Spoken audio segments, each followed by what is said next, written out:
it bridges the gap of appeasing and having value to the brands that are actually paying for those ads and giving them the audience that they're looking for and driving that emotional connection that they need in order to create brand loyalty. I mean, that really is what it is about. Like, that's really is where it is going, because that is what the consumer, that's what they want. They also want that emotional connection.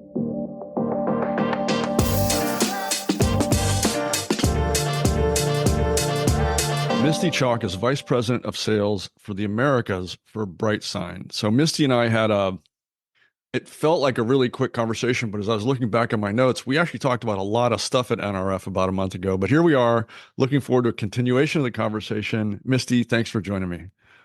Yeah, of course. And I do talk fast, so we probably did have a short time. Right. I filled it with a lot of information. There was a lot of stuff there. Yeah. So a lot of backtracking and kind of filling in the gaps here. So we've been trying to coordinate this conversation for a couple of weeks now. I'm glad we finally figured it out and got together.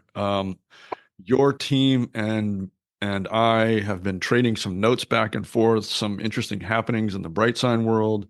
But maybe just to set context for this whole thing, for people who may not know, tell us a little bit about BrightSign, what you guys do, your role there, and then I think, how'd you get here? All right. So again, Vice President of Sales for the Americas at BrightSign. I've been here for 7 years, just almost 7 years now. And so BrightSign, for those that don't know, we are in the digital signage space, and we've been here for quite some time. And so what we do is we build purpose-built media players for the digital signage world. And when we started doing this, our goal really was to build hardware and media players that were extremely reliable but affordable, and then have an entire scale of product that could do a multitude of things and expand and scale as people were growing their signage businesses. And so it is who we are at our core. Again, we build reliable hardware. We have software solutions for digital signage. We're really well known for our wide range of media players. We manage content. We manage our players remotely. So again, it's about easy to deploy, which makes us a very crucial player in this space.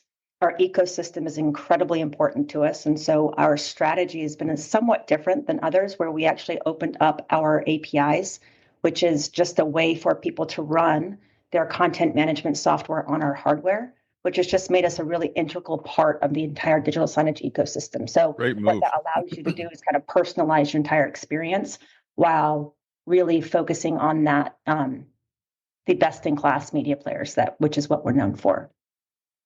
Can you, I know clearly you do a lot of work in the retail space because we met at NRF after all, but where else does BrightSign operate? What are the verticals?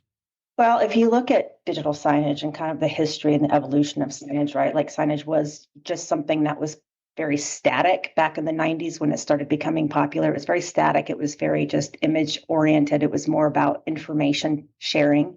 And it's evolved so much just because of the technology advancements, because of the cloud connectivity, because of the connectivity options, and how we can engage and actually interact with each other. And so what that has done is it's put digital signage across every single vertical.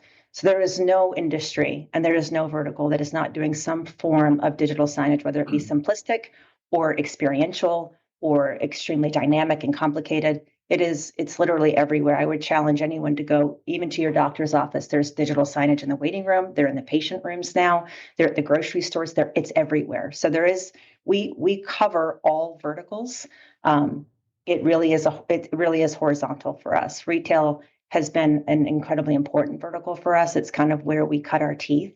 But we do have teams that cover all of these different verticals and span. So that's a lot of stuff. So let's break it down for listeners here. If you cover that many verticals, if with that many, it really does look horizontal, I would say.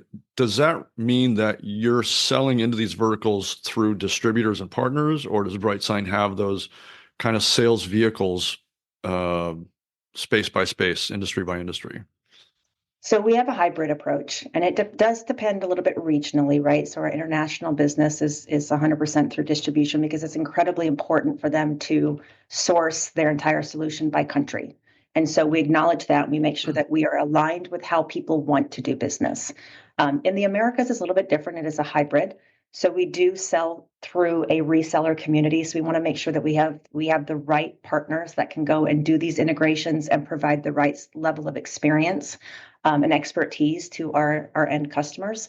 But because digital signage can be extremely overwhelming, we do have a very consultative team. And that's why we have our teams broken out the way that we do, so that we make sure that we have subject matter experts when we're talking about our commercial side of the business, which is going to do some of the higher ed and the corporate and the healthcare, versus our retail, which is going to do more of the retailers and the brands and the QSRs and C stores and groceries and things like that, because it is a completely different skill set. And how we go to market, we do that based on region and vertical.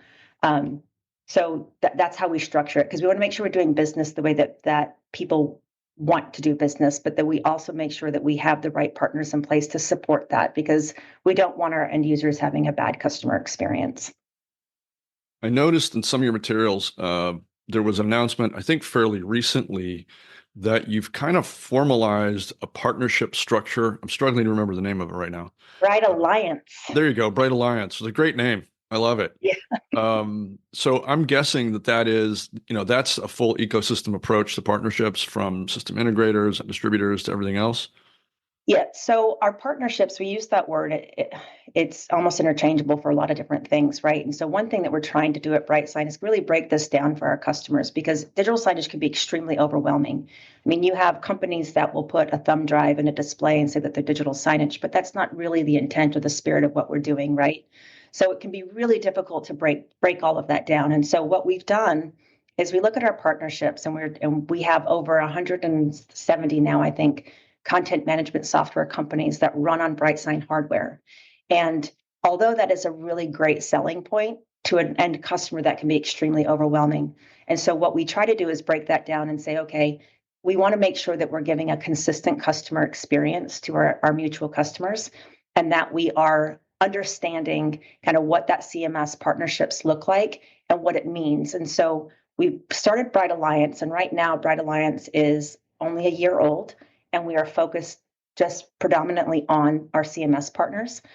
We plan on expanding that in the future in 26 and 27 to include our technology partners, which are the ones that are doing the IoT, like the USB, the different ways to do interactivity and things that plug into our players.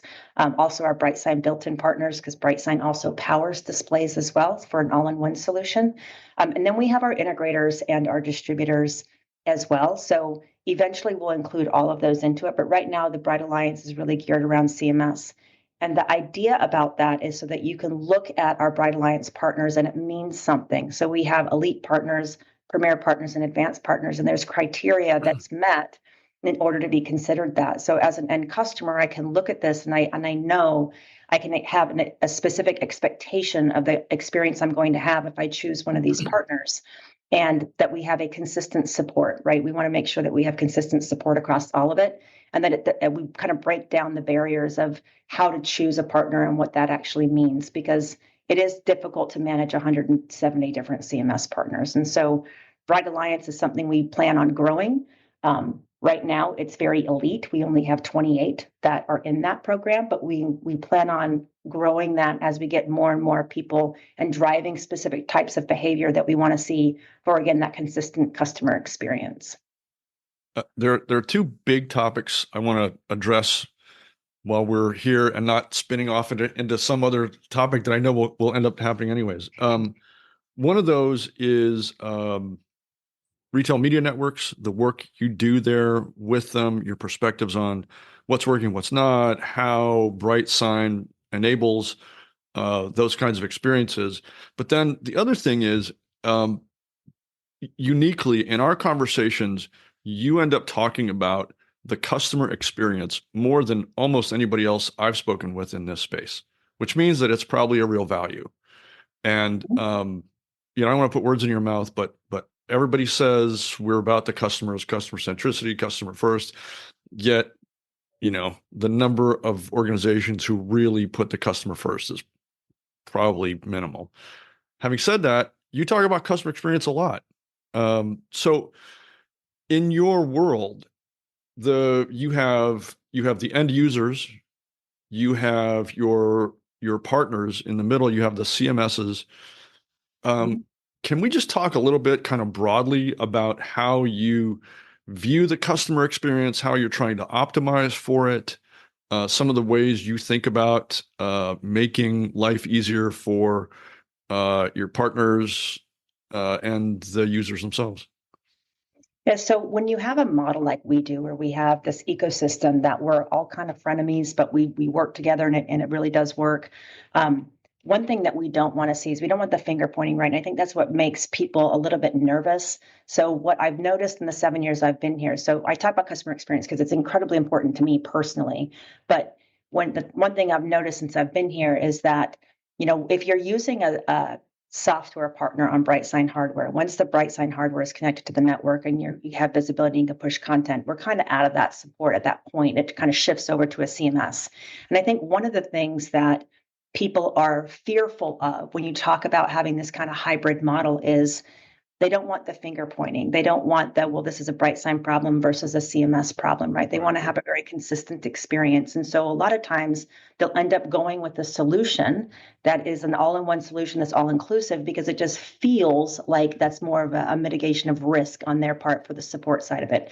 So that's really something that we try to focus on. So we make sure that we have a completely different pathway for our partner support. So if we do have an end customer that's using a CMS, with a BrightSign hardware, that's a completely different support team. So we make sure that, again, we have staff that understands those CMSs. We actually have something called Bright Alliance Lab. So we have basically a test bench so we can make sure that we can do POCs for our partners, that we can run if they're having issues with their content, that we can actually recreate that.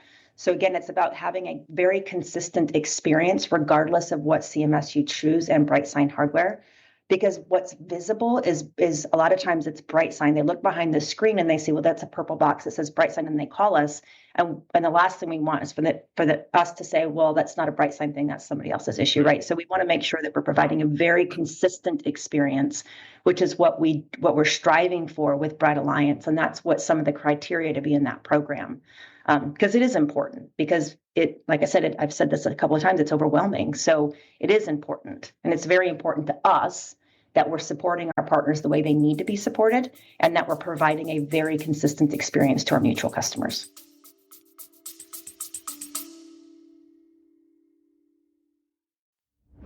Customerland is a podcast about customers, how to get more of them, how to keep them, what makes them tick. We talk to the experts, the technologies, and occasionally actual people, customers, to find out what they're all about. So if you're a CX pro, a loyalty marketer, a brand owner and agency planner, if you're a CRM and personalization geek, if you're a customer service CSAT NPS nerd, you finally have a home. I'm Mike Giambattista. Welcome to Customerland.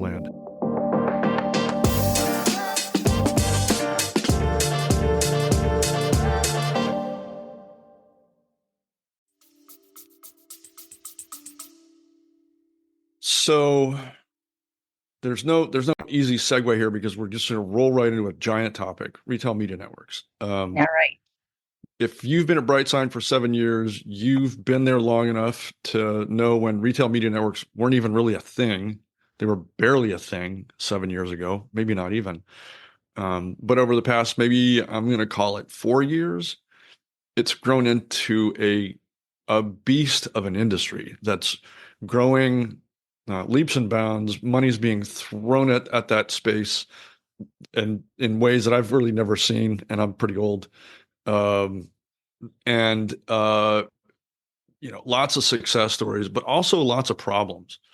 I think the growth, just the pace of the growth and expansion with RMNs has created a lot of unforeseen scenarios with solutions that are still being worked out. But BrightSign is the last mile in a lot of those cases for retail media networks. You are the actual interface between them, between the brand and the customer.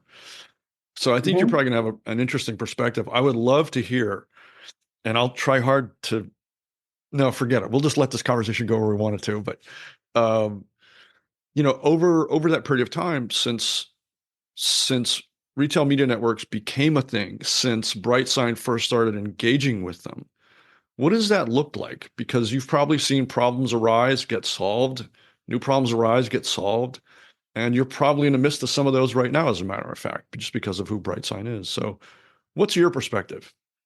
So it's interesting that you mentioned over the last 4 years, it's become a thing. And if you go back 4 years ago and the timing of all of that, we were still just kind of in COVID and coming out of COVID. So I feel like that was a catalyst, right? Because we retailers had to figure out a way to reach audiences differently. And keep in mind that retailers and brands also that where retailers have they have their customer base that they're trying to focus on, but they also have the brands that they are also trying to focus on, right? And so it's bringing all of that together and adding value. Um, then at that same time, you had some publicity coming out around one of the larger big box retailers and what they were doing in ad revenue. And that got everybody's attention. And so I think it was a little bit of a scramble at first that we should be doing this. And I think that's where we got it's grown so much and we've learned a lot over the last 4 years, but now it's actually turned into something where it's just table stakes. Like there's so many statistics and studies out there right now about how many brands are looking at and retailers are looking at the retail media network. And it's almost one of those things that you cannot afford not to do it. Right. And one of the reasons is because if you understand what an RMN network actually does and what it provides, it allows you to target and advertise to people across all these different mediums, right? Which is what happened during COVID. You now have to be able to reach people in the store. I have to be able to reach people at home. I have to be able to reach people through apps and websites. And that's what Retail Media Network does, is it brings it all together.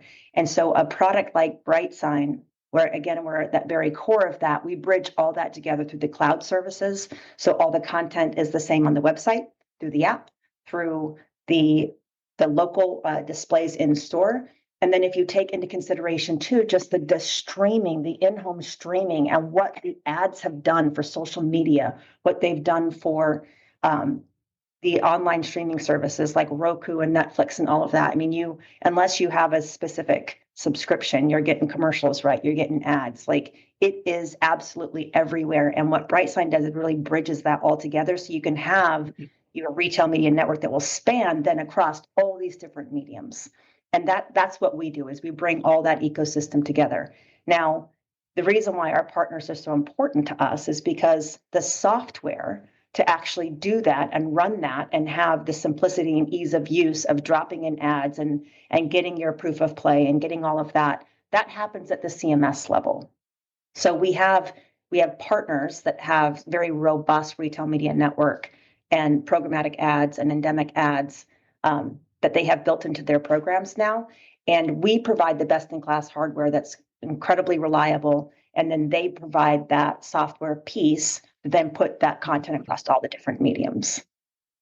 What's that evolution been like? Because I look at the kind of state of maturity of RMNs right now, and I see a lot of sophistication out there that wasn't even there last year, frankly. Right. Well, and that's where you start looking at. So retail media network is one thing, right? And it's still evolving. And what makes it evolve and what is part of that is, for instance, AI. AI has been huge actually for the digital signage industry. Just in 2024 alone, that I saw a article the other day that was quoting some surveys that were taken, and it was 78% of marketers in 24 used AI for some kind of content. So content being completely driven in digital signage like that's a huge adoption rate for us, right? With just the AI world. Then you have AI that you can use for the data and analytics side, which is incredibly important because you have to understand how your content's performing, how your ads are performing, because that's the value you're giving to your brands, right?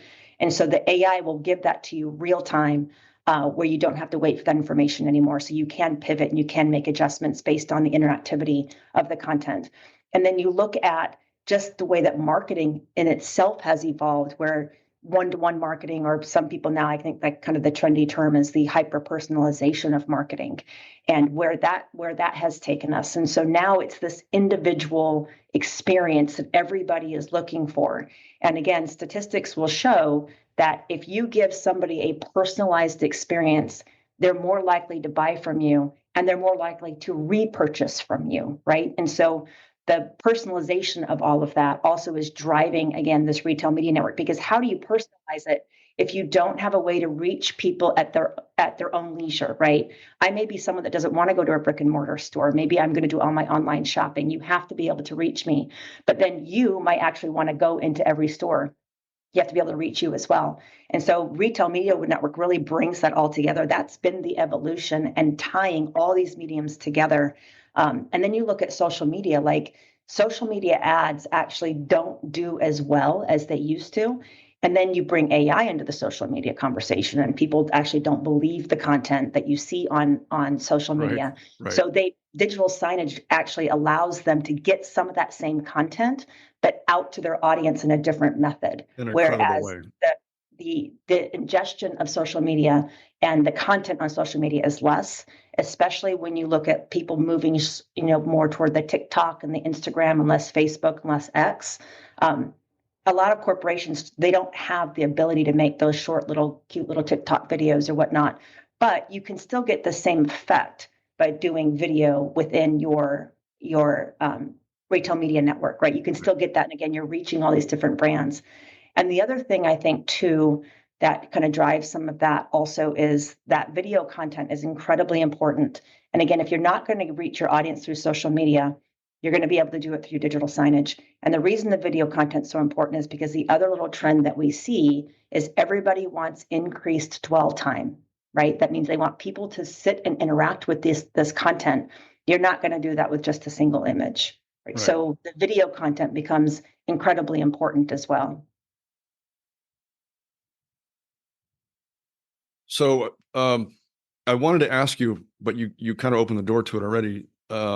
Trends that you're seeing out there that let's just say people who are operating in the digital signage space, or have their own RMNs, or are considering deploying an RMN. You're in a unique position because you kind of see that space from up here. You see a lot of goings on, whereas people down here at street level where I am just see the effects of it. So I'd love to hear, you mentioned dwell time, huge deal. People are talking about incrementality and, how to prove it out. But, what are some of the things you see from your perch, as it were, up there at BrightSign, that you think the industry or industries could benefit from? So again, it's all about the personalization. And I mean, you walk into your hotel room, right? And your screen says, "Welcome, Misty Chalk. We're happy you're here," right? That Right. instantly gives you this little gratification. So it's like it's that the personalization is everything right now. That's what gets people engaged, because what retailers and brands are looking for is an emotional connection. And so that's what digital signage and the retail media network will do for them. And again, it bridges the gap of appeasing and having value to the brands that are actually paying for those ads, and giving them the audience that they're looking for, and driving that emotional connection that they need in order to create brand loyalty. I mean, that really is what it is about. Like that's really is where it is going, because that is what the consumer, that's what they want. They also want that emotional connection. When you're sitting in a doctor's office and you've got personalized content up on the screen about health and things that might actually pertain to you, like it is about it. And again, the trend right now is the hyper personalization, but that really is where we're at right now. And the retail media networks allows you to do that from all sorts of different mediums, which is incredibly important. You talk about like big box retailers, for instance, they'll break it down even down to the end caps, right? So Sure. there's the content that's at the end caps, and they want to understand: am I just walking by it? Am I stopping? Am I looking at it? Am I emotional about it? Like what is happening, so that that is the value that they give the brand, so that the brand pays for the advertising, and then they also want to build that loyalty with their customers. And so it just bridges all of that together.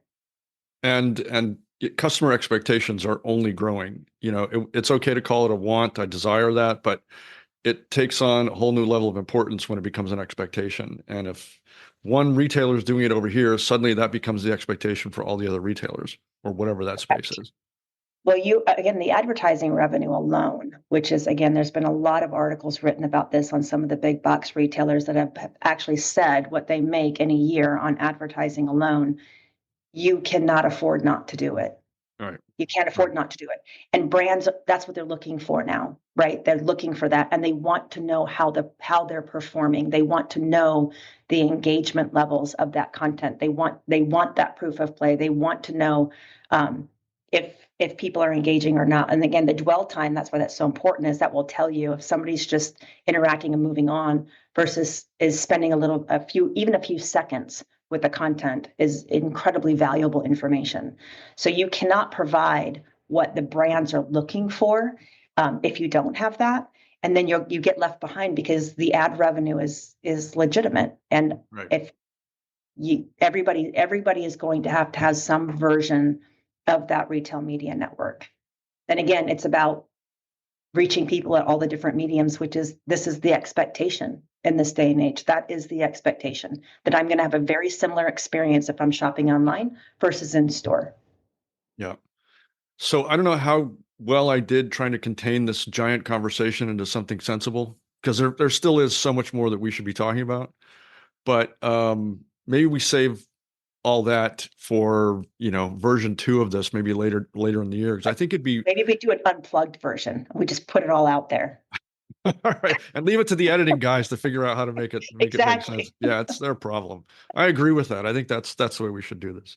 But maybe later in the year, once the Bright Alliance has kind of taken more shape and more entities are part of it, it's doing different things. I think it'd be fascinating to talk about. I know that, as you mentioned, AI's effect on the retail media networks is astonishing. It's taken this colossal concept and accelerated it faster than anybody ever thought it could go. And you're right in the middle of all that. So I think there's gonna be a lot to talk about. And well, I mean, we could do it today, but let's just be kind to everybody who's listening in our own schedules and let the editor I deal agree. with it.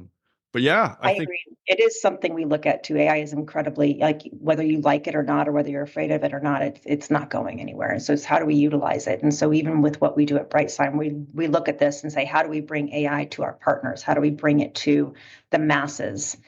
So we definitely have some things that we can discuss in a future episode.